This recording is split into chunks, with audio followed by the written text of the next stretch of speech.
ഞാൻ അവിടെ പ്രശ്നമാണ് കേട്ടോ, പറഞ്ഞേക്കാം. എവിടെയെങ്കിലും ഒളിപ്പിച്ചേ പറ്റൂ. ഞാൻ പറയുന്നത് രണ്ടുപേർക്കും കേൾക്കാൻ പറ്റും. വർത്താനം കുറച്ച് മതി. ആദ്യം ടെൻഷൻ അടിച്ചു.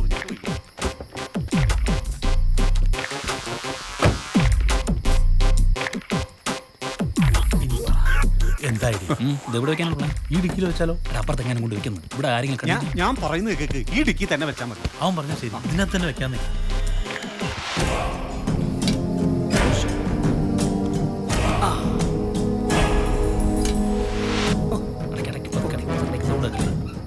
അടയാളം വല്ലതും വെക്കണോ? നീ ഇവിടെ കുത്തിയിരുന്നോ? എന്റെ ഭഗവതി, എടാ വണ്ടിയുടെ ഫോട്ടോ എടുത്തു.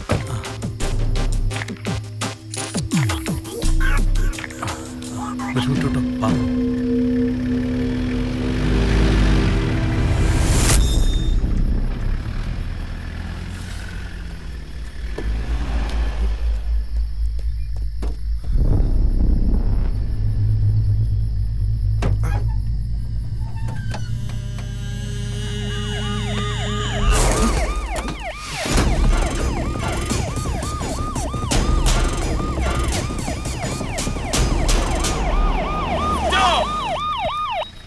മാറ്റുവിൻ ചട്ടങ്ങളെ, മാറ്റുവിൻ ചട്ടങ്ങളെ. അതെ, ഈ ചട്ടങ്ങളൊക്കെ എങ്ങനെ മാറ്റിയാലേ ഞങ്ങള് പോലീസുകാർ പിന്നെ എന്ത് ചെയ്യാനാ? അമ്പലത്തിൽ പോയി പൂജ ചെയ്യാനാ. അങ്ങോട്ട് പോയി നോക്ക്, അവിടെ പോയി നോക്ക്. പള്ളിക്കൂടത്തിലെ പിള്ളേരെ പഠിപ്പിക്കുന്നവർ പഠിപ്പിക്കണം. ഇയാൾക്ക് പറഞ്ഞാൽ മൊത്തം തകരപ്പാട്ടയാ. പോയി നോക്ക്, അവിടെ നോക്ക്. ദൈവമേ, ഇവിടെ ആരും കാണല്ലേ, എനിക്ക് വയ്യ പേടിക്കാൻ.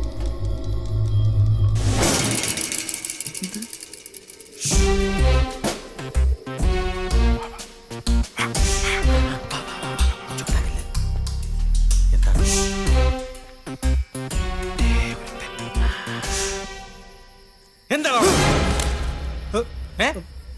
മൂത്രമൊഴിക്കാൻ വന്നാണ് സാർ. ഓ, നിന്റെ വീട് എവിടെടാ? ശങ്കരമംഗലത്ത്. അവിടെ ഇങ്ങോട്ട് എത്ര ദൂരം ഉണ്ടാ? 30 കിലോമീറ്റർ. ഓ, അപ്പൊ നിന്റെ നാട്ടിൽ ഒന്നും മൂത്രമൊഴിക്കാനുള്ള സ്ഥലമില്ലേ? ഈ 30 കിലോമീറ്റർ നീ അങ്ങനെ പിടിച്ചു നിന്നടാ? ജോസപ്പേ, തോക്കിനുള്ളിൽ കയറി പിടി വെക്കും. ഇല്ല സാർ. സത്യം പറയടാ, നീ എന്തിനാ ഇവിടെ വന്നത്? സാർ, ആ കിടക്കുന്ന ടാക്സി എന്റേതാ. അതുകൊണ്ട് ഇതിലെ ഒരു പാർട്ടിയായി വരുമ്പോ ബ്രേക്ക് ഡൗൺ ആയി. പിന്നെ ഇതിനകത്തേക്ക് തള്ളിക്കയറ്റി കൊതുകിന്റെ മൂളിപ്പാട്ടൊക്കെ കേട്ട് കിടക്കുമ്പോഴാണ് സാറിന്റെ വരവ്. നീ പറയുന്നൊക്കെ സത്യമാണോടാ? സത്യമാണോന്ന് പറയണെങ്കിൽ എന്റെ കൂടെ സാറും വാ. എന്തിനെ? വീട്ടിൽ ചെന്ന എന്റെ അച്ഛൻ കാര്യങ്ങൾ കൃത്യമായി പറഞ്ഞുതരും. അയ്യടാ, ഓസിന് പോലീസ് ജീപ്പ് വീട്ടിൽ പോയി കിടന്ന് ഉറങ്ങാനുള്ള പരിപാടിയാ സാറേ. ആവശ്യമില്ലാത്ത ഏടാകൂടങ്ങളൊന്നും തലയിൽ വെക്കണ്ട, നമുക്ക് പോവാം. നാളെ നേരം വിളക്കുമ്പോ നീയും കാണരുത്, നിന്റെ കാറും കാണരുത്, നീ വിളിച്ച് മൂത്രം ഇവിടെ കാണരുത്. അത് പിന്നെ പറ്റി പൊയ്ക്കോളൂ. ഉത്തരവ്. എന്തേ? ശരി സാർ. പോലീസുകാരൻ മൂളിയാ കൂടെ SI മൂളണം. ആ പെട്ടിയിൽ എന്ത് കുന്തായാലും അതൊരു കുരിശ. അത് പോലീസുകാർ എടുത്തോണ്ട് പോകുന്ന നല്ലത്, അല്ലെങ്കിൽ ഞാൻ കുടുങ്ങും. സാർ, എന്താടാ? എല്ലായിടത്തും പരിശോധിച്ച സ്ഥിതിക്ക് ഈ കാറിന്റെ ഡിക്കി കൂടെ ഒന്ന് പരിശോധിച്ചൂടെ? ആ പറഞ്ഞത് ന്യായം. ഒന്ന് നോക്കിയാലോ? അയ്യോ വേണ്ടേ, എന്നിട്ട് വേണം അതിനകത്ത് ഒന്നും ഇല്ലാന്ന് അറിയുമ്പോ എല്ലാവർക്കും കൂടെ ഒന്നങ്ങ് ചിരിക്കാൻ. എനിക്കിനി ചമ്മാൻ വയ്യേ. ചമ്മ ഞങ്ങൾക്കും വയ്യേ. ഇതിനകത്തൊന്നും ഒരു തേങ്ങ ഇല്ല. ഇനി അഥവാ ഉണ്ടെങ്കിൽ തന്നെ ഡേ നീ അത് എടുത്തോ. പയ്യൻ രക്ഷപ്പെടട്ടോ. മണ്ടച്ചാരേ മുട്ടത്തലേ മണ്ടച്ചാരേ മുട്ടത്തലയിനെ കണ്ട.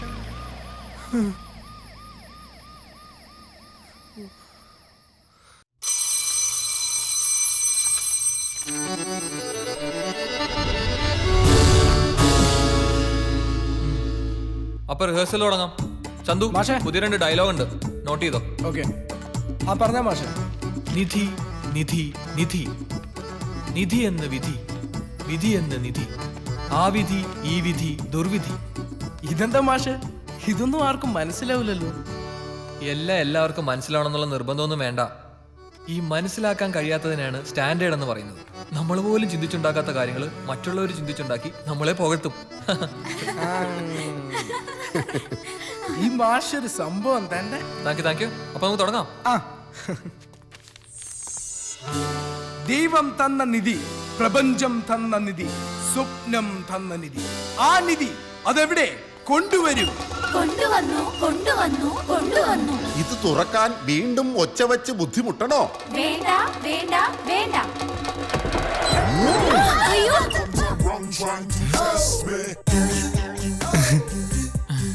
സാജനോ എന്തു പറ്റിയടാ? നിങ്ങൾ പേടിക്കണ്ട, ഇതെന്റെ ഫ്രണ്ടാ സാജൻ. ഹലോ.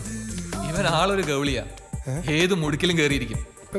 എന്നാലും ഇതിനകത്ത് ഇവൻ എങ്ങനെ കയറിയെന്ന് ഇവന്റെ അടുത്ത് രഹസ്യമായിട്ട് ചോദിച്ചിട്ട് പറയാം. നിങ്ങൾ പ്രാക്ടീസ് ചെയ്തോ, വാടാ.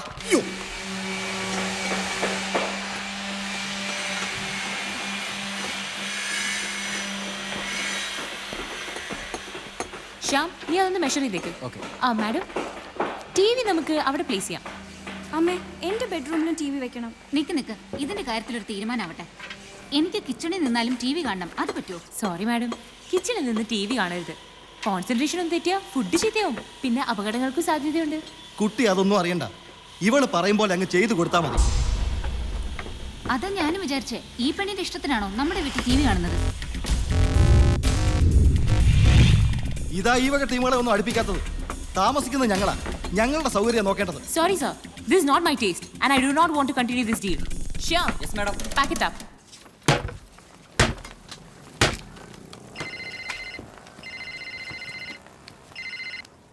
ഹലോ.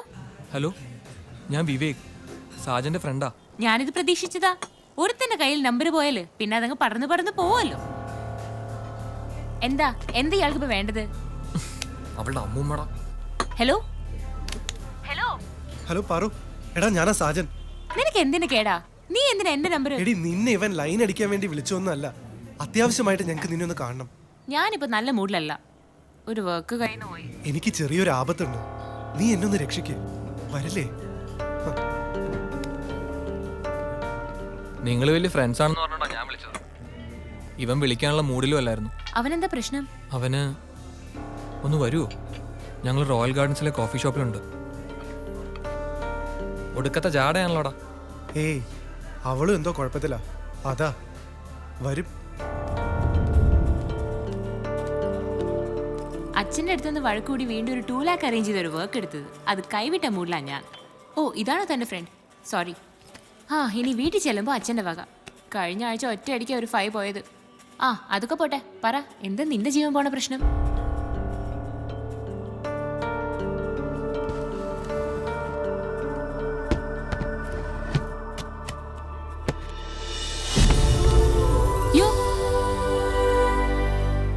ഇങ്ങനെ കുറെ വിളി ഞങ്ങൾ രണ്ടുപേരും മാറി മാറി വിളിച്ചിട്ടിരിക്കുക.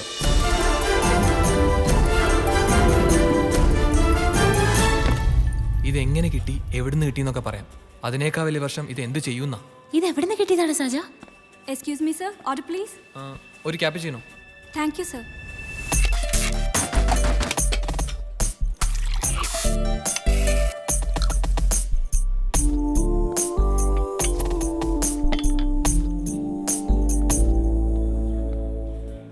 നിങ്ങൾ എന്തെങ്കിലുമൊക്കെ ഒന്ന് തീരുമാനിക്കുക, അല്ലെങ്കിൽ എനിക്ക് വട്ടാവും.